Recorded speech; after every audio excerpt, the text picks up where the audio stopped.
এই প্রথমবার কোথাও ঘুরতে গিয়ে এরকম ভয়ানক পরিস্থিতির মুখে পড়লাম। শেষমেশ আমাদের লোকের বাগানের পেয়ারা আর আখ চুরি করে খেতে হলো। ঘুরতে গিয়েছিলাম মগরাহাট সুভাষিসদের বাড়ি, আর সেদিনকের দিনটাও ছিল মেঘলা। এখানে আসার পথেই থেমে থেমে প্রায় অনেকবারই বৃষ্টি হয়ে গেছে। সেদিনকে চলছিল সুভাষিসদের বাড়িতে বিশাল রান্নার আয়োজন, কিন্তু কি করব, এক জায়গায় ঘুরতে গিয়ে এরকম বাড়িতে বসে থাকবো, তাই ঠিক করলাম সবাই মিলে বাইরে একটু ঘুরে আসি। কিন্তু ওখানকার রাস্তাঘাটে এত কাদা, জুতো পরে বাইরে বেরোলে পুরো জুতোটাই নষ্ট হয়ে যাবে। তাই সবাই মিলে ঠিক করলাম যে খালি পায়ে ঘুরতে বেরোবো। যাই হোক, বাইরে বেরিয়েই দেখি ওরা কিছু একটা দেখে খুব চেঁচামেচি করছে। প্রথমে দেখতে পেয়েছিল রাজাদা, বলছিল ওটা নাকি কুমির। তারপরে শেষমেশ উদ্ধার করা হলো ওটা কুমির নয়, গুয়ে সাপ। ছোটবেলায় গুয়ে সাপ আমি অনেক দেখেছি, এখন প্রায় দেখা যায় না বললেই চলে। তোমরা কারা কারা এই সাপটা দেখেছো অবশ্যই জানিও কমেন্টে।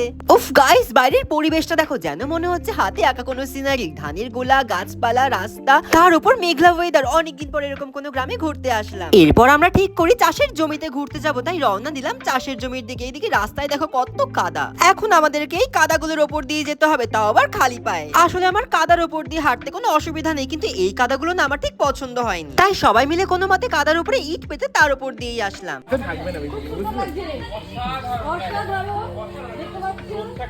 জানো তো, ওখানে যাওয়ার পর আমাদের সবার ফোনে নেটওয়ার্ক উড়ে যায়, না কাউকে কল করতে পারছিলাম, না সোশ্যাল মিডিয়ায় কোনো আপডেট দিতে পারছিলাম। কোন জঙ্গলের ভেতর দিয়ে যে আমাদের নিয়ে যাচ্ছিল কে জানে বাবা। আমার তো শুধু একটাই ভয় লাগছিল, সাপে যদি কোথাও থেকে এসে বেরিয়ে কামড়ে দেয়। শুনেছি এরকম জায়গায় নাকি অনেক বিষাক্ত সাপ থাকে। এরপর ওরা যেটা বলে সেটা শুনে তো আমি অবাক হয়ে যাই। এখন নাকি আমাদের এই জলা জমিতে নামতে হবে। দেখেছো সবাই প্যান্ট গুটিয়ে জলে নামার জন্য একদম রেডি। আমার তো ভীষণ ভয় করছিল, এরকম কাদা আলা জলে আমি কিভাবে নামবো। আমার মাথায় শুধু একটা কথাই ঘুরছিল, যদি বাই নি চান্স আমি পা ফসকে জলে পড়ে যাই। দেখেছো এরকম সময় ওদের ভিডিও করতেই হবে। ফোনে নেটওয়ার্ক নেই তো কি হয়েছে, ভিডিও কিন্তু কন্টিনিউয়াসলি করেই চলেছে। যদিও বা ভিডিওটা করেছিল বলে আজকে তোমাদের সাথে শেয়ার করতে পারছি। একদিক থেকে ভালোই হয়েছে, আজকে কারোর ফোনে নেটওয়ার্ক নেই, তাই সবাই ফোনে মুখ গুজে না থেকে বাইরে বেরিয়ে গেছি প্রাকৃতিক সৌন্দর্য উপভোগ করতে। এইদিকে দেখো, যারা কোনোদিন কাদায় পাও দেয়নি তারাও কিন্তু এক্সাইটমেন্টে বেরিয়ে পড়েছে আমাদের সাথে ঘুরতে। ওদিকে আমাকে দেখো, এরকম যে কতবার আমি পা ফসকে পড়তে গিয়ে বেঁচে গেছি সেটা শুধু আমিই জানি। রাজাদা তো আমাকে পড়তে দেখে জলে না নেমে ভয় পেয়ে অন্য দিক দিয়ে ঘুরে গেল।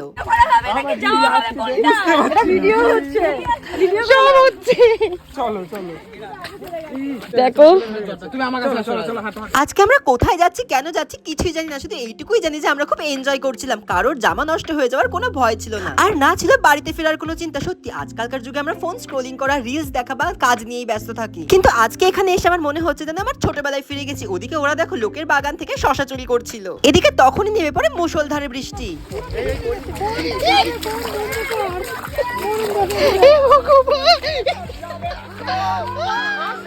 বৃষ্টি পরে পড়ুক, ভিজে যাই যাক, ওদের শশা চুরি করতেই হবে।